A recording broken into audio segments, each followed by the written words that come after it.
Hey everybody, I'm Permafrost, and this is Book to Block, a Minecraft series where I turn my fantasy novel into a Minecraft world, one build at a time.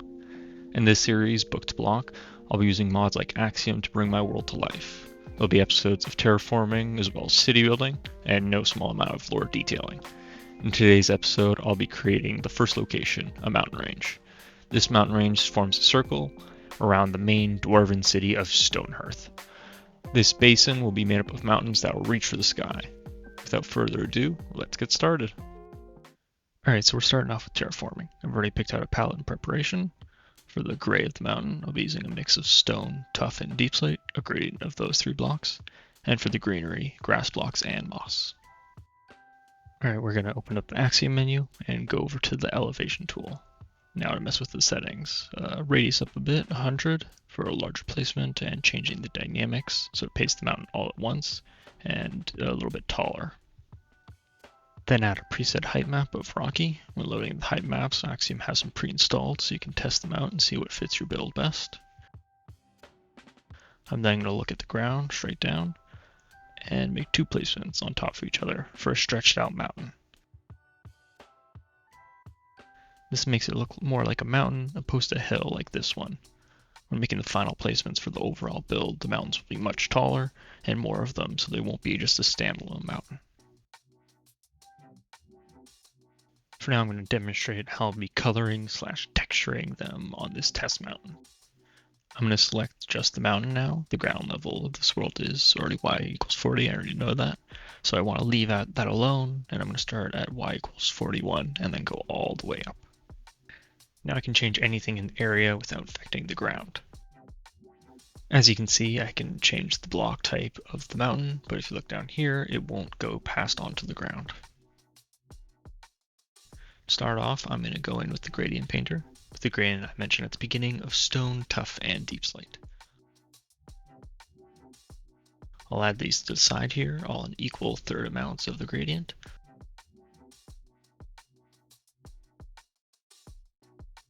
I'll also increase the size of the brush and remove the mask of the surface option.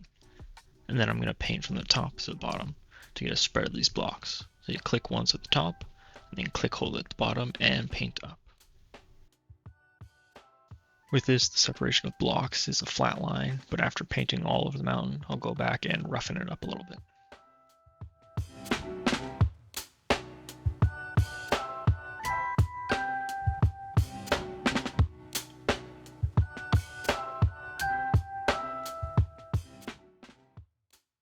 Now that I've painted most of it, I'll check the parts that I can't see with the replace function, see if I missed any of the dirt. I'll replace that with the stone, so that if I dig into these mountains later on, it'll be at least stone all the way through. Now for the noise painter to break up the in-between lines. First will be the stone and the tuff. I'll draw along the edge to add a bit more texture so it doesn't look like so flat. I'll drift into both the stone and the tuff area to make it more random.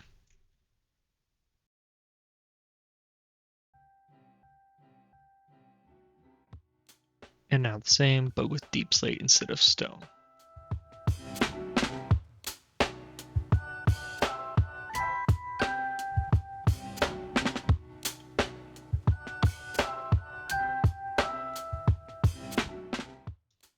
Now, while looking at the top of the mountain, straight down, the stone looks a little bit smooth, so I'm going to add in a bit of texture with the noise of the tuff and stone mixture. The noise is so the build doesn't look too uniform, since the color can add depth to your build.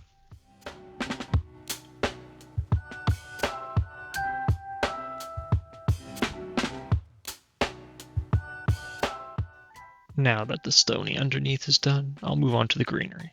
Again with the noise painter, but this time with the grass and moss. Since I don't want all the blocks to be painted, I'll use a mask, so that only the blocks that can see the sky will be painted. Unlike this, where all the blocks get replaced. So I'll go in and add a mask by going to this and then grabbing the little can see the sky. You drag it up until the yellow line appears, and that will affect everything that you are doing within the Axiom. I'll just move this window over off to the side. Now that that is added, I'll just add the amount of each block. With this, only a third will be grass, a third will be moss, and the rest will be left alone so the gray can show through. So as you can see here, the grass is this part and a bit of moss, and then this gray bit will stay, so that's not too green overall. I'll increase the radius and I'm going to paint all over it now.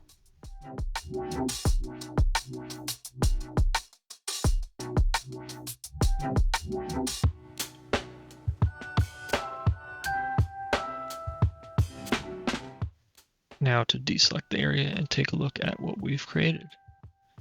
Now this looks decent for a placeholder. It will look better when it's replicated over a large area with multiple mountains and different sizes. With a diameter of 2,000 blocks, the amount of mountains in this circle is going to be quite large. I'll show you back over here. I've done a bit of some tests, and this here is the temporary line to show you how far out I want the ring of the mountains to go. If I head up to the center now, you can see just how large this region will be. And as of now, I can't even see the edge from the center here. Now this will help give scale to the build when more is added, like little towns or other features within the mountain ring. Now I'm going to create a smaller version of the end product to help illustrate my plan. I'll start by marking off an outline with the shape tool, making a circle 1/10 of the final build size at 200 blocks instead of at 2000.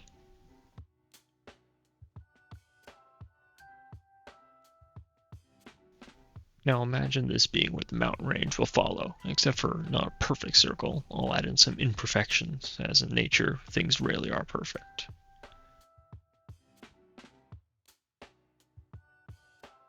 To make some mock mountains, I'll use the same technique as before, but just on a smaller scale. Alright, that size looks about good. I'll now make the ring.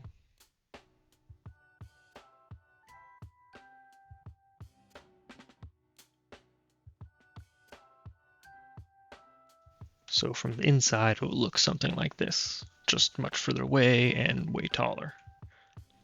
Then here in the center of the build will go another mountain, but this one will be much smaller and pointier. I'll adjust the settings just to make it look a little slightly different.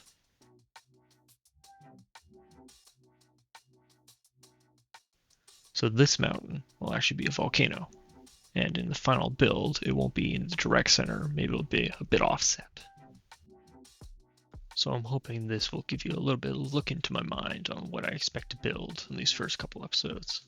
It may not stay like this, and I may make changes as I'm building if I find a better way of doing it, or if I want to change the look for certain areas of the ring.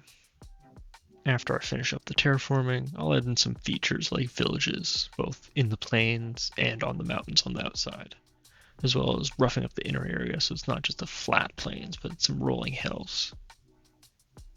Since watching me do the same thing of building and then painting these mountains over and over, I'll have it as a time lapse just to speed up the process, so you don't have to follow along with the hours that I'll probably spend doing this.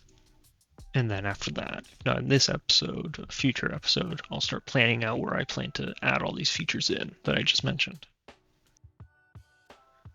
For example, there'll be a large tunnel system through the mountains, as the people that live in this region will need a way out of this area to get to the outside world.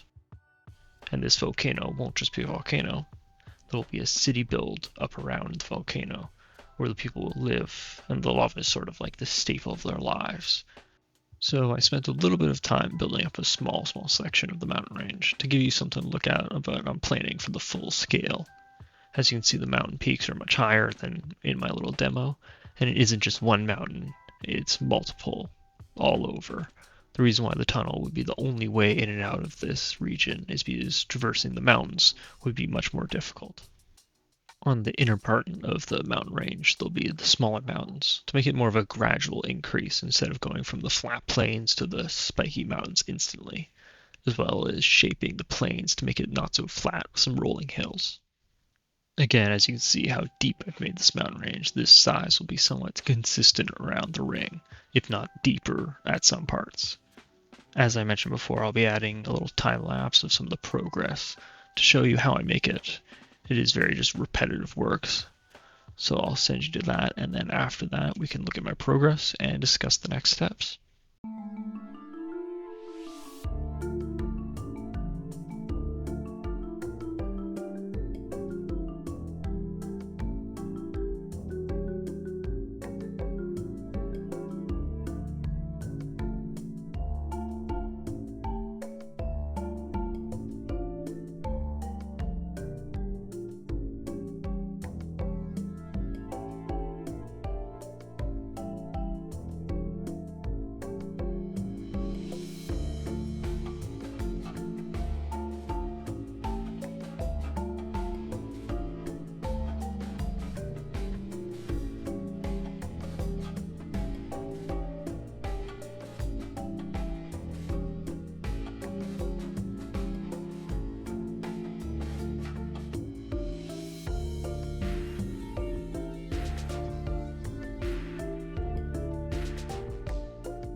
So I've made some progress on the mountain range. I cut out a bit due to it just being random scribbling for the noise.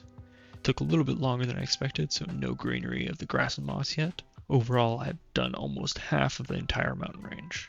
There's still some touch-ups, like here you can see, that need to be done just before it finishes up, like more paint texturing and maybe some shaping adjustments. But I think the time lapse was long enough and the rest will be more of just the same, so I'll slowly work on this between episodes. Now that I have a framework of the build, I can spend some time planning the features like the villages or other cool builds for future episodes. As you can see, this area is still untextured, being left as just the iron blocks until I can get to this area. Throughout the time lapse, I found some faster methods of finishing this, like selecting certain areas to separate by the y-axis, and then later going in to manually paint that noise again on the edges. But I think that's enough for the first episode here. If you enjoyed this episode, please like and subscribe.